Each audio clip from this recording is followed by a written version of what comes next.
Nós vamos falar da displasia, do desenvolvimento do quadril. Essa displasia, ela tem fortes fatores genéticos. Na realidade, ela é uma alteração dessa articulação fêmuro-cintura pélvica, em que nós vamos ter um comprometimento dos ligamentos que envolvem a cápsula, e nós vamos ter umas alterações no ligamento redondo, que é o que liga a cabeça do fêmur ao acetábulo. Então, são essas estruturas que dão estabilidade à articulação do quadril, e sem essas estabilidades nós teremos essas alterações patológicas características dessa doença. Como é que ela se manifesta? Aqui nós vemos claramente que, sem aquelas estabilidades de articulações, a cabeça do fêmur ela se desconecta do acetábulo, e essa desconexão ela vai dar uma alteração na estabilidade da articulação. Essa perda de contato, ela limita a abdução e flexão, e ela é causada principalmente por essa frouxidão, e vai causar também um encurtamento da articulação. Com isso, o membro ele vai ficar mais próximo do tronco. Bem, gente, para diagnosticar essa patologia, o profissional de saúde ele tem que estar habilitado para fazer alguns testes. São testes simples, mas porém de fundamental importância. É um tipo de patologia dos neonatos que, quanto mais brevemente diagnosticada, teremos um melhor prognóstico para o tratamento dessa doença. É um exame simples, é uma manobra, elas vão dar positiva.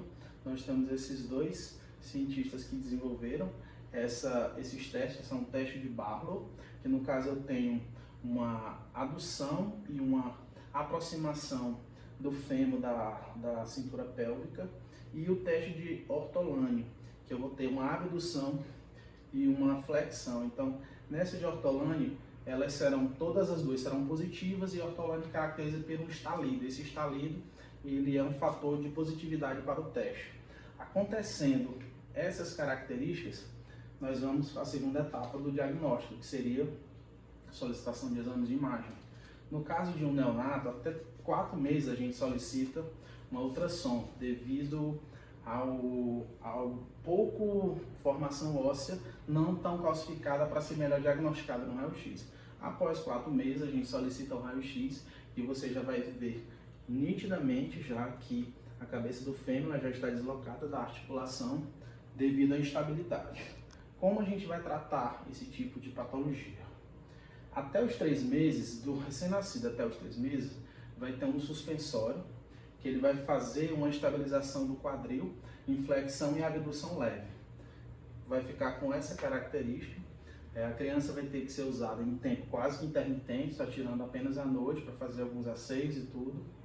E ter um cuidado, uma orientação que, apesar de pode se provocar um desconforto, mas a criança ela não vai ter uma aversão tão grande com essa prótese, devido à estabilidade que ela vai provocar. Então, às vezes a mãe pensa de que a criança está irritada por conta dele, mas não. É só simplesmente um outro problema averso qualquer que não se correlaciona com o uso do aparelho. A partir de 3 meses até a marcha é um período mais crítico, e após a marcha a gente vai ter que fazer, nesses casos nós temos 2 tipos de cirurgia. De 3 meses a marcha é uma cirurgia fechada, que no caso você vai estabilizar ela diretamente. Após a marcha nós vamos fazer uma cirurgia aberta, em que vai ser encravado os pinos, estabilizando, fixando a estrutura articular para um melhor andamento do tratamento. Bem, a coxa vara congênita, ela é uma deformação do fêmur proximal, cuja principal característica é o defeito na ossificação do colo do fêmur. Esse defeito ele leva à diminuição do ângulo cérvico-hipofisário. Ela ocorre mais frequentemente de forma unilateral. Bem, a manifestação clínica a gente só percebe depois da deambulação da criança. Ela começa com claudicação, sem dor. O membro inferior afetado ele geralmente é menor, e ele se apresenta em abdução e rotação interna limitada. No exame físico a gente realiza o teste Trendelenburg, e se for uma coxa vara congênita ele vai dar positivo. Na radiografia a gente tem que observar o ângulo de Guggenheim, esse ângulo que é formado pela linha horizontal e pela linha aqui, que é a linha do defeito no colo do fêmur. Bem, esse ângulo ele é importante porque a gente vai observar se a doença ela vai ter uma progressão ou se ela vai regredir espontaneamente. Caso esse ângulo seja maior que 60 graus, ela vai progredir, se for menor do que 45, ela vai corrigir sozinha.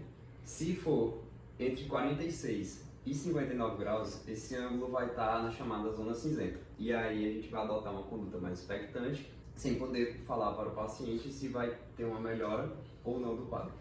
O tratamento ele é feito nos casos em que há uma dificuldade maior para a deambulação do paciente e a gente faz a cirurgia de osteotomia valgizante. Ela que é realizada aos 18 meses e até os 2 anos de vida. Ela é feita através da secção dessa parte do fêmur e a fixação através da técnica de Pauwels.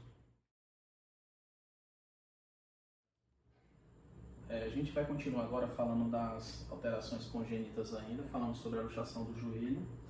Nessa alteração nós vamos perceber que ela é extremamente rara, ela é de etiologia desconhecida, acontece de forma esporádica, ela tem uma associação à forma como o bebê se apresenta durante o parto, que geralmente é a apresentação pélvica, similar ao que acontece com a displasia do desenvolvimento do quadril. Um terço dos casos eles é bilateral. Como é que essa manifestação se apresenta? Ocorre um deslocamento anterior da tíbia em relação ao fêmur. Com isso, haverá uma falta de contato da tíbia e o fêmur, que pode ter graus variáveis. São esses graus que são importantes para você fazer o diagnóstico e adotar a devida conduta. O quadríceps ele vai se apresentar encurtado e a cápsula anterior vai ficar retraída, porque como há um desencontro do fêmur com a tíbia, ele vai se anteriorizar e vai ocorrer um desnivelamento do ponto da articulação. Ocorrerá também o deslocamento anterior da musculatura isquiotibial. Com relação ao diagnóstico da luxação congênita dos joelhos, nós podemos verificar que ela é clínica, você verificar a apresentação. Quando você chegar ao neonato, você verificará a apresentação, como vai estar a articulação do joelho, e ela irá ocorrer uma hiperextensão com luxação. Chama-se a atenção que você deve ter cuidado para diferenciar do recurvato congênito, que no caso tem uma hiperextensão sem luxação. É uma classificação, temos a classificação de Finger, que ela define 5 grupos, que é baseado no nível de deslocamento dessas articulações. Como que se dá o tratamento dessa luxação congênita?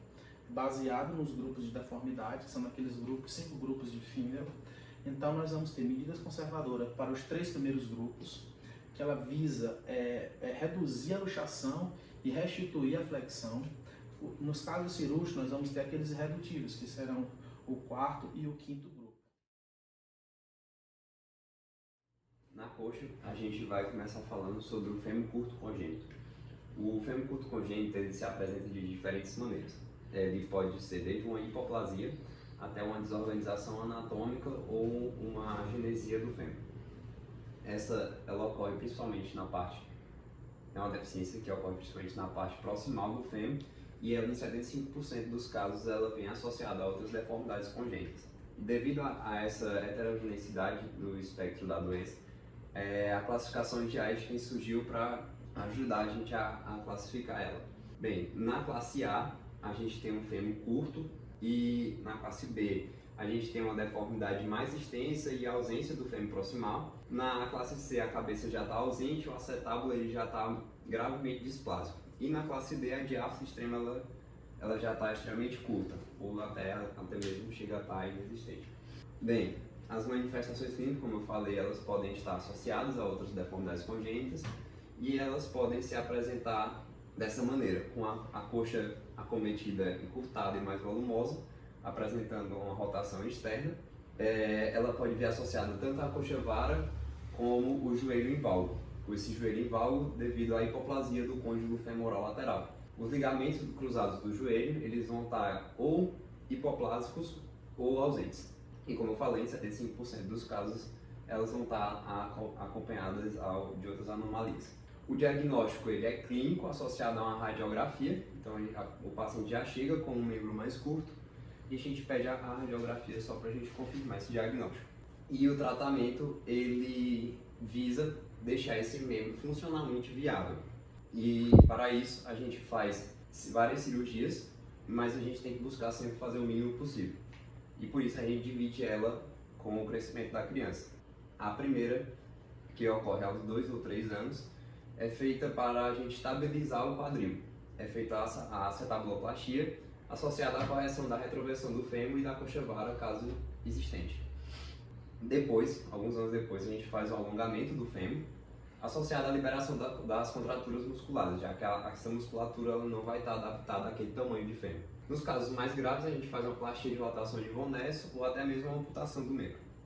Aqui a gente pode ver a cirurgia de alongamento do fêmur e aqui o fixador que a gente usa para auxiliar essa cirurgia, o pós-operatório. Bom, agora falando das deformidades da perna, nós vamos falar da hemiplegia fibular, que ela é uma deficiência longitudinal da perna, é bem rara, acontece em 1 para cada 50 mil nascidos e tem uma etiologia desconhecida. Alguns estudos falam que ela não tem relação nenhuma com a genética, pois a manifestação dela é em casos esporádicos. Mas diz que tem muita relação com o estupro embrionário, que ocorre entre a 6ª e a 8ª semana de desenvolvimento. A classificação mais utilizada atualmente é a classificação de Asterman-Kalanch, que, como podemos ver na imagem, ela divide a doença em 3 tipos. Aqui a gente vê o tipo normal, como deveria ser, e a classificação. Tipo 1A é quando a deformidade apenas nessa primeira parte, na parte proximal da fíbula. O tipo 1B é quando a parte proximal tem de 30% a 50% de deformidade. E o tipo 2 é quando não tem a fíbula, ou então tem apenas a parte distal. O espectro clínico dela é bem variado, porque ela não é uma entidade isolada, vai acontecer o encurtamento do membro e então vai ter sintomas como o pé equinovalgo e o crescimento desigual das pernas. Tudo isso vai gerar esse desequilíbrio e a fraqueza muscular. O diagnóstico é eminentemente clínico, mas também pode ser associado ao raio-x. Como a gente pode ver nessa imagem, dá pra gente, olhando, perceber que o membro da criança está encurtado e no raio-x a gente já percebe que é uma hemimelia fibular tipo 2, porque a ausência da fíbula e a tíbia já está começando a ficar alterada. Nessa imagem de baixo, é só mostrando os tipos de acordo e o raio-x de cada tipo. Então, o tratamento tem como objetivo melhorar a função e preservar o membro. Então, em casos mais leves, a gente faz compensação no calçado e a hiperfisioidese do lado contralateral, que é quando o pé está viável e não há hipoplasia. Já quando o pé está inviável e há uma dismetria de maior que 7,5 centímetros, já fazemos a amputação de Saine e a colocação de prótese. Está sendo muito utilizada atualmente essa cirurgia reconstrutiva com a preservação do membro, que ela é feita em 2 etapas. Primeiro a gente vai abordar a deformidade do pé e depois o alongamento da tíbia. E tem a idade certa para acontecer. Por exemplo, o ideal é que ela aconteça, que a gente comece a fazer a cirurgia quando a criança tiver entre 1 ano e meio e 4 anos. A segunda cirurgia seja feita mais ou menos entre o 6º e 8º ano de vida, contanto que a última aconteça já entre 12 e 14 anos. Então, a agenesia tibial também é uma doença rara, de etiologia também desconhecida, e aqui a tíbia vai estar ausente ou displásica e a fíbula vai estar normal, não vai ter alteração. Geralmente, essa agenesia tibial é associada à duplicação dos pés e das mãos. A classificação dela, a gente utiliza também a classificação de Kalanch-David. Nela, também divide a doença em 3 tipos, que o tipo 1 não vai ter a tíbia, o tipo 2 vai ter apenas essa parte proximal, e o tipo 3, a tíbia vai estar displásica. A manifestação clínica, a mais evidente, é o pé acentuado, rígido e deformado em vária e supinação. Alguns estudos falam que elas sempre têm associação com outras anomalias congênitas, que seriam anomalias em mãos, nas gônadas, no caso de homens, no pé contralateral e no fêmur ipsilateral. Também tem complicações como malformações cardíacas e escoliose. O diagnóstico é eminentemente clínico também e com exame de imagem, que pode ser feito a ressonância. No caso da ressonância, ela é boa para identificar precocemente a situação do fêmur, dizer que o fêmur está normal. Se o fêmur está normal, então digamos que a tíbia não tem alteração. Já o raio-x, ele serve para dizer que a tíbia está presente, que já seria uma forma da gente não preocupar tanto com isso.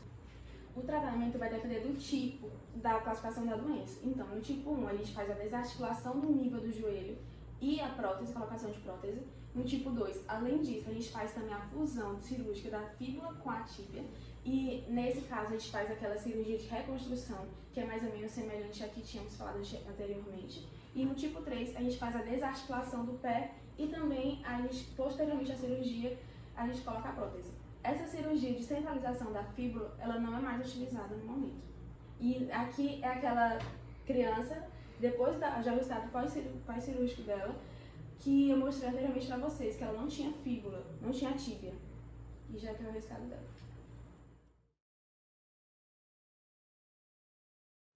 Então, vamos entrar na parte de pé. Na parte de pé nós temos a síndrome do pé torto congênito. O pé torto congênito é uma deformidade mais frequente do pé. Ela ocorre a cada 1000 partos, mais comum em homens, e em 50% dos casos ela é bilateral. Ela segue o padrão hereditário poligênico segundo o IMD. O que é isso? São vários pares de genes que se interligam para determinar uma única característica. Sua etiologia tem a teoria mecânica, onde ele seria causado pela compressão externa intrauterina, e a teoria neuromuscular, porque várias deformidades neuromusculares podem causar uma deformidade parecida com o fator congênito. Qualquer que seja o fator desencadeante, deve sempre se estabelecer a presença do fator neuromuscular por causa disso. Para manifestações clínicas, nós temos os componentes da deformidade do pé, que são o equilismo e varismo do pé, sendo o equilismo a parte externa da sola do pé tender a se aproximar à linha média do corpo, e o varismo, a curvatura do pé e do tornozelo é para dentro, que nem podemos ver aqui na imagem.